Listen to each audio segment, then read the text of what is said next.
वंदे मातरम।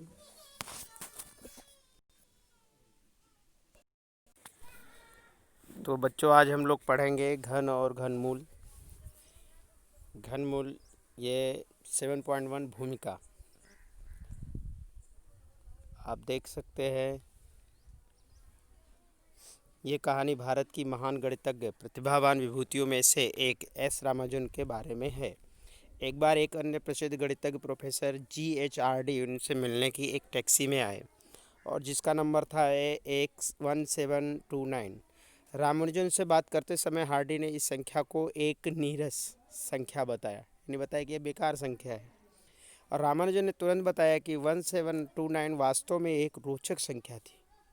उन्होंने कहा कि ये ऐसी सबसे छोटी संख्या है जिसे दो घनों के योग के रूप में दो भिन्न प्रकार से व्यक्त किया जा सकता है, जैसा कि यहाँ पर व्यक्त किया गया है। 1729 तो 1728 प्लस 1, यानी इसका जो 12 का क्यूब लिया गया, यानी 12 का घन लिया गया और 1 का घन लिया गया। फिर इसके बाद 1729 1000 और 729, यानी 10 का घन और 9 का घन लिया गया। ठीक है, तो उन्होंने ऐसा बताया। तब से इस संख्या को यानी 1729 को हार्डी रामानुजन संख्या कहा जाने लगा। यद्यपि 1729 की यह विशेषता रामानुजन से लगभग 300 वर्ष पूर्व भी ज्ञात थी। रामानुजन को इसकी जानकारी कैसे थी? वो संख्याओं से प्यार करते थे और अपने संपूर्ण जीवन में वे संख्याओं के साथ प्रयोग करते रहे। संभवतः उन्होंने वे संख्या ज्ञात की जिन्हें दो वर्गों के योग और साथ ही दो घनों के योग के रूप में व्यक्त किया जा सकता था। तो घनों के दूसरे रोचक प्रतिरूप हैं। आइए हम इन घनों, घनमूलों और इनसे संबंधित रोचकों को समझेंगे।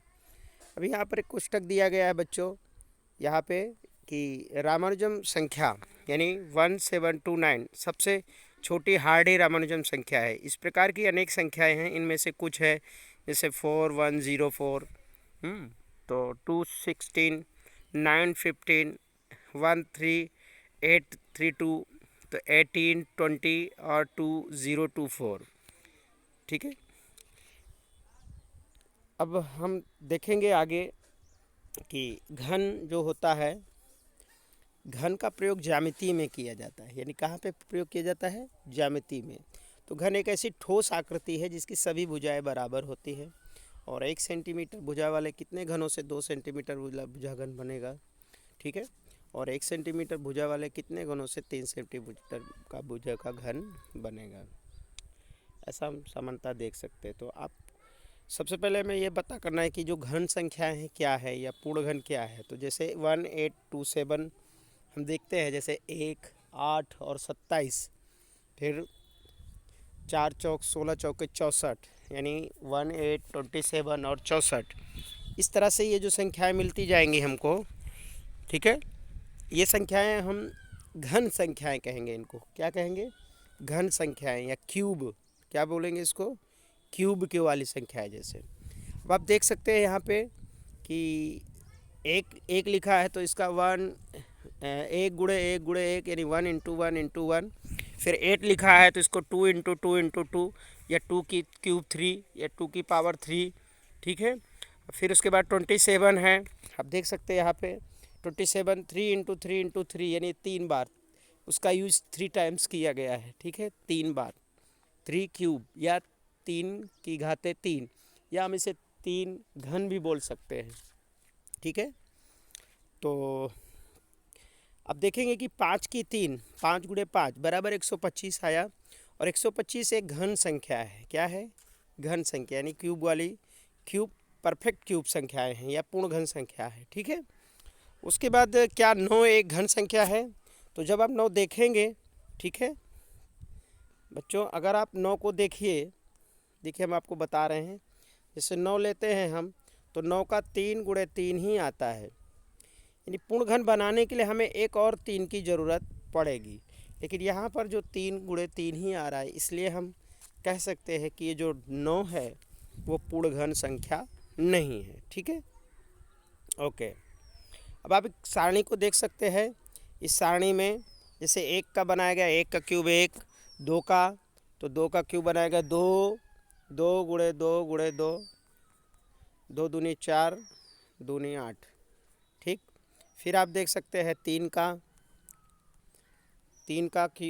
की संख्या ली गई है 3 के क्यूब में, तो 3 × 3 × 3, 3 तिया 9, तिया 27, यानी जो इसकी 27 आती है। फिर 4 का, ठीक है, 4 का लेंगे तो 4 × 4 × 4, तो 4 चौक 16 × 4, 16 चौके 64। फिर आप 5 का ले सकते हैं, 5 की क्यूब, तो 5 × 5 × 5, 5 × 5 = 25 और 5 यानी 125, 125 आता है। ठीक है। फिर आप ले सकते हैं 6 का क्यूब, तो ठीक, तो 6 के क्यूब के लिए 6 × 6 × 6, तो 6 छंग 36 × 6, तो 6 छंग 36 के 6 और 6 तिया 18, 3 21, तो 216। यानी आप ऐसे करते चले जाएंगे तो आपको घन वाली संख्या मिलती चली जाएंगी। ठीक है।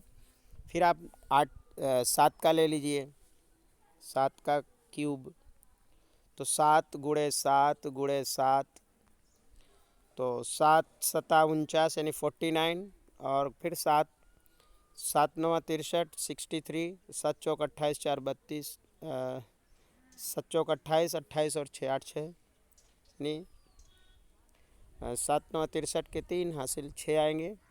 फिर 7 चौक 28, 28 में 6 जोड़िए, 8 6 14, यानी 34, यानी इसका आएगा 343। यानी आप 7 का जब घन देखते हैं तो 343 होता है। फिर अब 8 का घन देखिए, 8 का घन, 8 की क्यूब बराबर 8 × 8 × 8, तो 8 28 64 होता है। फिर 64 में फिर 8 का गुणा करिए, 8 चौक 32, हासिल आया 3 इसका, तो 8 छंग 48, 48 और 3 51, यानी आप जब हम देखते हैं तो 8 का क्यूब 512 आता है। ठीक है। उसके बाद हम 9 का क्यूब देखते हैं, किसका, 9 का क्यूब, तो 9 का क्यूब लीजिए आप, 9 का क्यूब यानी 9 × 9 × 9 × 9। ठीक है। तो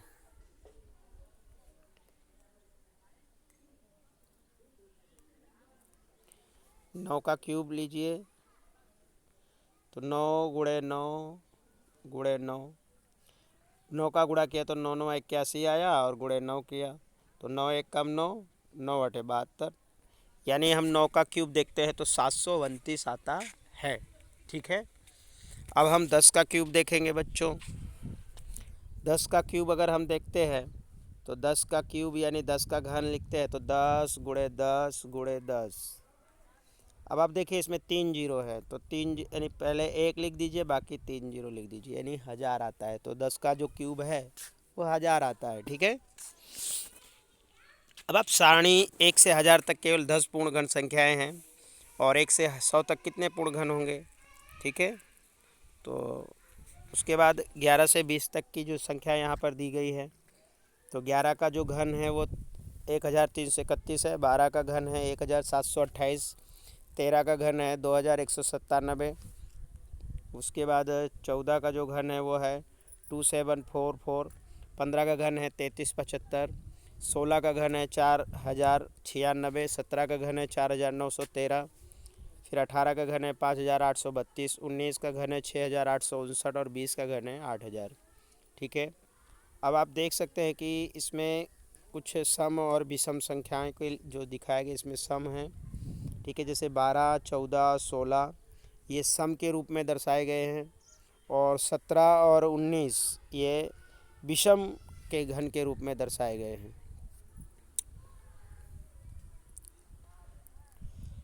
अब कुछ ऐसी संख्याओं हैं जैसे कि कुछ रोचक कुछ ऐसी संख्याएं के ऊपर विचार करना है जिसकी संख्याओं का, ये जो संख्याएं हैं उनके इकाई का अंक 1 है, इनमें से प्रत्येक संख्या का घन ज्ञात करना है। ठीक है।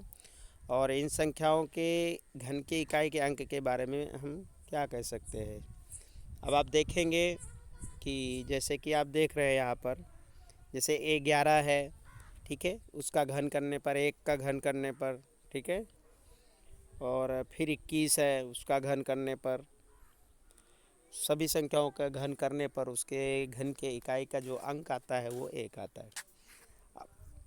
अब जब जो यहाँ पर क्रमागत विषम संख्याओं को जोड़ने कुछ रोचक प्रतिरूप है कि क्रमागत विषम संख्याओं को जोड़ना, जैसे 1 का घन 1, 3 और 5 को जोड़ने से 8 आता है। फिर आगे की संख्या लेते हैं, जैसे 5 3 8 है, फिर उसके बाद है 7 9 और 11, ये विषम संख्या है। जैसे पहले एक विषम संख्या है, ठीक है, विषम संख्या जैसे 1 है, 1 का क्यूब किया, फिर दूसरी उसकी विषम संख्या है 3 और 5, दोनों को जोड़ा 8 आया, फिर उसका घन किया। फिर अगली विषम संख्या आती है 7 9 और 11 3, फिर उसके बाद 13 15 17 19, आप देख सकते हैं यहाँ पे। फिर उसके बाद 13 17 15 किया, ठीक है। अब इसके बाद आप देख सकते हैं यहाँ पे कि फिर मतलब 19 के बाद फिर 21 23 25 27 और 29, इस तरह से आपकी ये जो है संख्याएं वो घन वाली संख्याएं मिलेंगी, जैसे 1 8 27 64 और 125, ठीक है। और ये क्रमागत विषम संख्याओं की संख्याएं हैं जिससे हमने जो है घन संख्याएं प्राप्त की है। यहाँ पर इस प्रयास कीजिए कि में दिखाया गया है कि जैसे 6 की 3 है, 8 की 3 है, 7 की 3 है, उसको विषम संख्याओं के योग के रूप में दिखाना है तो आप दिखा सकते हैं। फिर घन और उनके अभाज्य गुणनखंड, जैसे 4 है, 4 का गुणनखंड आप समझ सकते हैं कि 4 का गुणनखंड 2 गुणे 2 होता है, फिर 6 का 2 तिया 6 होता है, 15 का 3 पचे 15 होता है, और 12 का 2 दूनी 4 तिया 12 होता है। अभी 4 का क्यूब करते हैं तो 4 का क्यूब 64 आता है। फिर आप देख सकते हैं इसके कि उसका भी गुणनखंड किया गया है, और उसका गुणनखंड यहाँ पर 2 गुणे 2 गुणे 2 गुणे 2 गुणे 2 गुणे 2, यानी कितनी बार, 6 बार। तो ये 2 की 3 और 2 की 3, यानी 2 की 3 गुणे 2 की 3। फिर 6 की 3 है तो उसका वर्ग यानी घन करने पर 216 आता है, और उसमें आपका 2 गुणे 2 गुणे 2 3 बार, और 3 गुणे 3 गुणे 3 3 बार है, यानी 2 की 3 और 3 की 3, यानी 2 की पावर 3 और 3 की पावर 3। उसके बाद 15 का किया गया है तो 33 75 है, तो 3 गुणे 3 गुणे 3 और 5 गुणे 5 गुणे 5, यानी 3 की घाते 3 और 5 की घाते 3। फिर उसके 12 का किया गया तो वह 17 28 आया, तो 2 गुणे 2 और यानी 2 गुणे 6, 2 को 6 बार में किया गया गुणा, और 3 का 3 बार में, ठीक है। तो 2 की 3 और फिर 2 की 3 और 3 की 3, ये हमारे घन और उनके अभाज्य गुणनखंड हैं, ठीक है। हम भाग विधि से भी ऐसा मतलब भाग विधि से भी हम गुणनखंड निकाल सकते हैं। इसको ऐसे देखिए आप, 2 का किया गया है, जैसे हम 216 है तो हम ऐसे निकाल सकते हैं कि भाई 2 2 1 कम 2, पहाड़ा नहीं जा रहा, 0 बढ़े, 2 8 16, फिर 2 से 2 पंचे 10, 2 चौके 8, फिर 54 आया, फिर 2 दूनी 4, 2 सते 14, 3 नवा 27, अब जब 9 आया तो 3 तिया 9, 3 एकम 3, इस तरह से हम कर सकते हैं। लेकिन अब यहाँ पर यानी पर हमारे पे 2 के 3 जोड़े बन रहे हैं और 3 के 3 जोड़े, ठीक है ना, इस तरह से भी हम निकाल सकते हैं। उदाहरण 1, क्या 243 एक पूर्णघन संख्या है? तो 243 का पहले हम क्या निकालेंगे, घन। कैसे निकालेंगे आप देख सकते हैं यहाँ पे, इसे लिखना है 243, ठीक है, 243, इसको काटिए, ठीक है, तो इसको 3 से काटिए, 3 अठे 24, 3 एकम 3, 3 दूनी 6, 3 सते 21, 3 नवा 27, 9 है, फिर 9 को काटिए, 3 तिया 9, 3 एकम 3।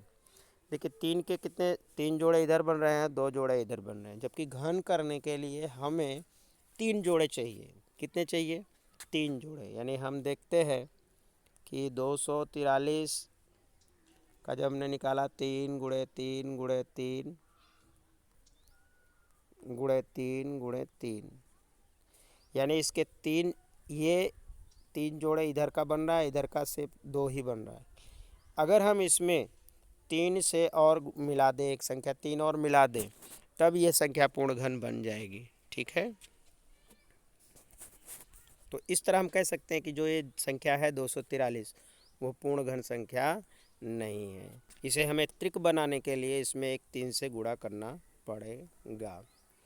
अब ये सबसे छोटा गुणज है जो पूर्ण घन है। ठीक है,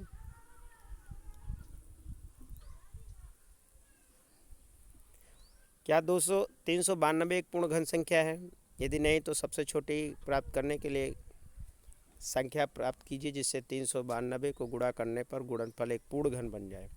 इसको भी पहले निकालेंगे। अब इसका घन निकाल देखिए, यहाँ पर भी आप देख सकते हैं, यहाँ पर भी आप देख सकते हैं कि इसके 2 त्रिक बना हुआ है, लेकिन इसका त्रिक नहीं बना। अगर हम इसमें एक 7 से मल्टीप्लाई कर दें तो इसका त्रिक बन जाएगा। ठीक है, फिर ये पूर्ण घन संख्या बन जाएगी और इसके बाद हम इसमें गुणा करेंगे तो ये हमारे 27 44 के रूप में हो जाएगी, जो कि एक पूर्ण घन संख्या है।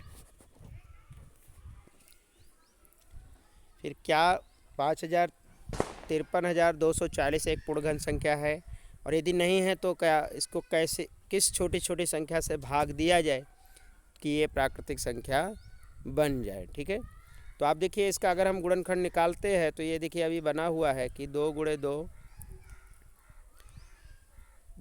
2 का त्रिक बना है, 11 का त्रिक बना है। लेकिन अगर हम इसमें 5 से भाग कर दे अभी तो ये 5 और ये 5 कट गया, तो ये 2 दूनी 4 दूनी 8 और 11 ग्राम 141 और यानी इसका जो है त्रिक बन जाएगा जो यहाँ पर ये दिखाया गया है। तो इस तरह से अगर हम इसमें भाग देंगे, ठीक है, तो ये त्रिक बन सकता है।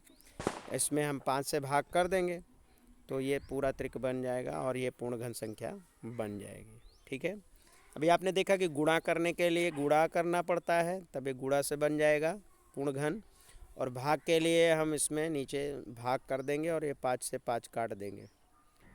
ठीक है, लेकिन इस सवाल में भाग करने को बोला है, इसलिए यहाँ पर बटे भाग किया है, तो ये 5 और 5 कट गए, 11 और 2 का ही त्रिक बचा। ठीक है, क्या 1188 एक पूर्ण घन है? यदि नहीं तो किस सबसे छोटी प्राकृतिक संख्या को भाग दिया जाए कि भागफल एक पूर्ण घन संख्या बने? तो इसके लिए भी सबसे पहले हम इसको निकालेंगे 1188। अभी आप देख सकते हैं कि 1188 कैसे निकालोगे? ऐसे 2 पंचे 10, 2 नवा 18, ठीक है, 2 चौके 8, 2 दूनी 4, 2 नवा 18, 2 सत्ते 14। ठीक है, फिर इसको हम 3 से काटेंगे, 3 नवा 27, 3 नवा 27, यानी 99 आया। फिर 3 से 3 तिया 9, 3 तिया 9, फिर 3 से 3 एकम 3, 3 एकम 3, फिर 11, 11 एकम 11। ठीक है, तो आप देखेंगे इस तरह से हमने निकाला इसको। आप देख सकते हैं यहाँ पे कि इसमें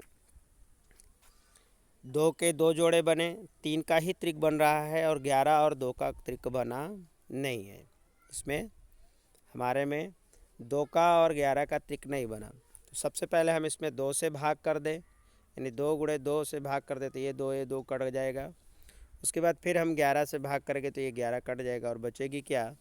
3, यानी 3 गुणे 3 गुणे 3, यानी 3 तिया 9 तिया 27। तब ये जाकर हमारी पूर्ण घन संख्या बन सकती है। ठीक है, उदाहरण 5 की क्या 68,600 एक पूर्ण घन है? यदि नहीं तो इसमें सबसे छोटी प्राकृतिक संख्या से छोटी प्राकृतिक संख्या ज्ञात कीजिए जिससे 6008 को गुणा करने पर, अब इसमें गुणा करने को बोल रहा है कि गुणा करने पर पूर्ण घन बन जाए। तो सबसे पहले हम इसका मतलब भाग विधि से निकालेंगे।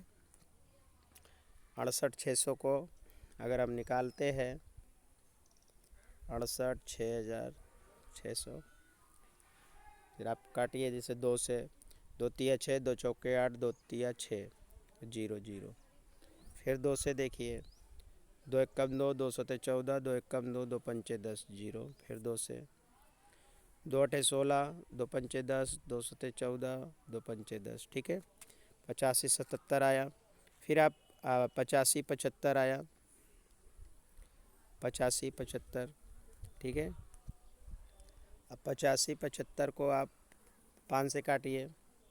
5 एकम 5, 5 सते 35, 5 एकम 5, 5 पचा 25, 5 तिया 15, 5 चौक 20, ठीक है।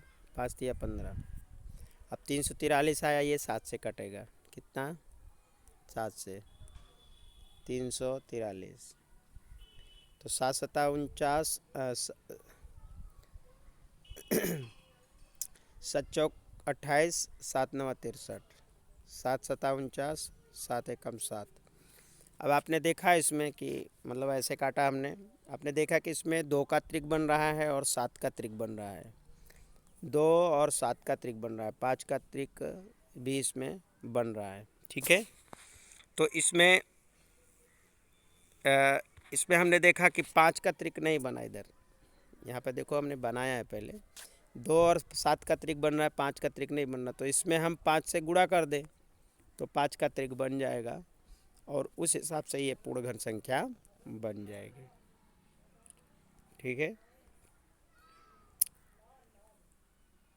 अब प्रश्नावली 7.1 देखेंगे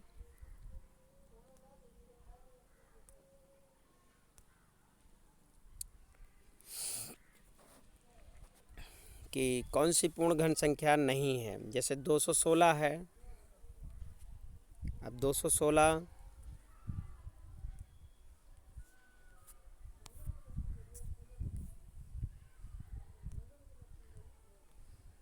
216, अब निकालिए इसका। 2 एकम 2, 0, 2 तिया 6, ठीक है। 3 से 3 तिया, ये 3 से नहीं कटेगा। फिर दूसरी संख्या लीजिए। कौन ऐसी संख्या है जिससे ये कटेगी? 200